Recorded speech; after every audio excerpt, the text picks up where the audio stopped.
Para referirnos a una alerta que ha invadido al sector agropecuario respecto de dos grandes firmas como Agrofina y como Los Grobo Agropecuaria, que dijeron que en esta situación de la economía es muy difícil que se puedan hacer cargo de sus compromisos, ¿no? Bueno, por ejemplo, las retenciones, el tipo de cambio bajo del dólar, entre otras cuestiones. Por eso estamos ya en comunicación telefónica con el economista Luis Laferriere para darle un poco de luz a esta situación. Laferriere, buenas noches. Maxi Busti lo saluda. ¿Cómo le va?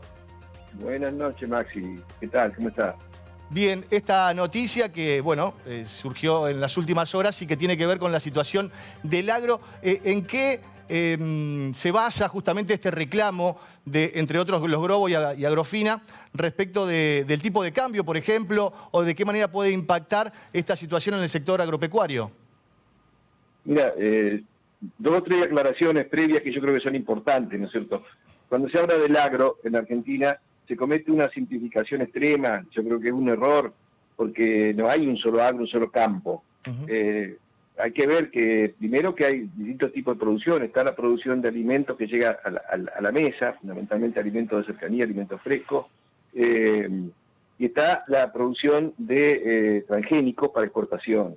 La producción de alimentos para la mesa de los argentinos, más o menos el 60% lo hacen los campesinos, pequeños productores, agricultura familiar, y esos están en la lona desde hace un tiempo ya, porque han tenido una serie de medidas que lo han perjudicado ampliamente, el costo del arrendamiento, el costo de los combustibles para transporte, el costo de la energía, los están matando y no hay preocupación para nada por parte del gobierno, y no tampoco por parte de la cúpula de las entidades ruralistas.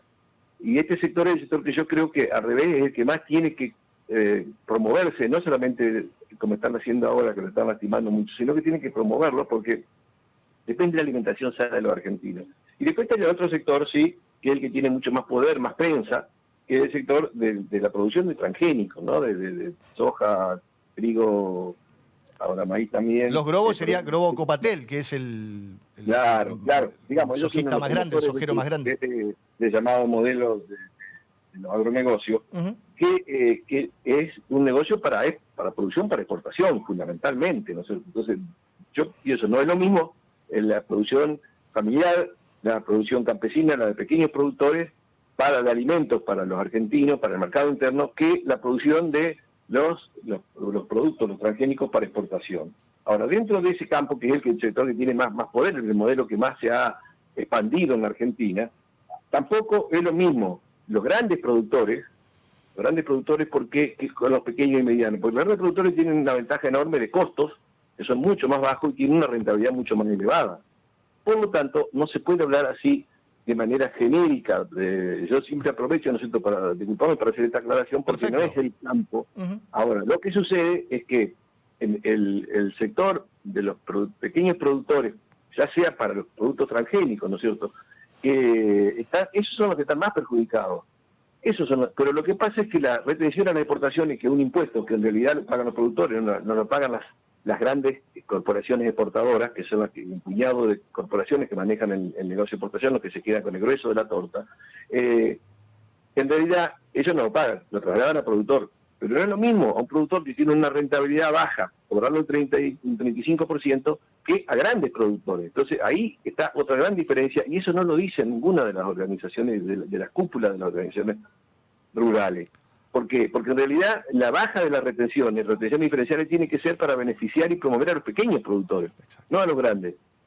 Y este es un tema, ¿no? Ahora, cuando el precio internacional baja, y bueno, obvio que no van a obtener los ingresos y la rentabilidad que en la época de los precios altos. Obvio no eran 600 dólares la tonelada, que es lo mismo que 300, ¿no es cierto? Entonces, en la época de bonanza, ahí ganan mucho más, los más grandes, por supuesto. Y en época de crisis son los que más se perjudican los pequeños. Pero no hay un reclamo que específicamente atienda la situación de los pequeños productores, que son los que tienen los costos mayores y son los que tienen más dificultad.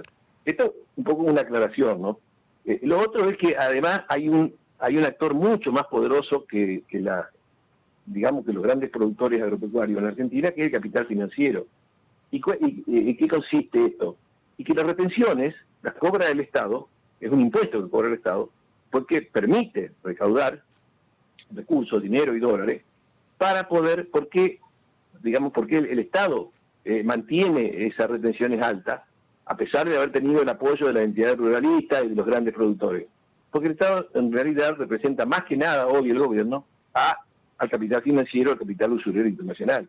Y el capital financiero lo que presiona, viene presionando ya del gobierno anterior, con el Fondo Monetario y con este mucho más, es que el Estado recaude mucho más para pagar los intereses de una deuda que encima, una deuda que nunca recibió el pueblo argentino, la pagamos más de 10 veces y cada vez debemos más. Entonces ahí hay una lucha muy fuerte entre sectores muy poderosos por arriba, pero ninguno se preocupa por la situación de los de abajo, que son los que están cerrando, son los que están liquidando, los que están vendiendo lo que tienen, porque nadie se preocupa por ello y las políticas lo están afectando. Esto es un poco el panorama general que quería darte, porque no lo veo en los grandes medios de comunicación a esta información. Bien, en este caso el default agropecuario al negocio bursátil, ¿qué significaría o qué implicaría para hablar en términos económicos? Y bueno, eso depende. Acá hay sectores que van a ganar mucho, porque, digamos, en general las políticas que actualmente favorecen a los grandes especuladores. ¿Por qué? Porque se hizo una gran devaluación y después se dejó el dólar planchado. Es un dólar cada vez más barato en relación a la inflación que tenemos, ¿no es cierto?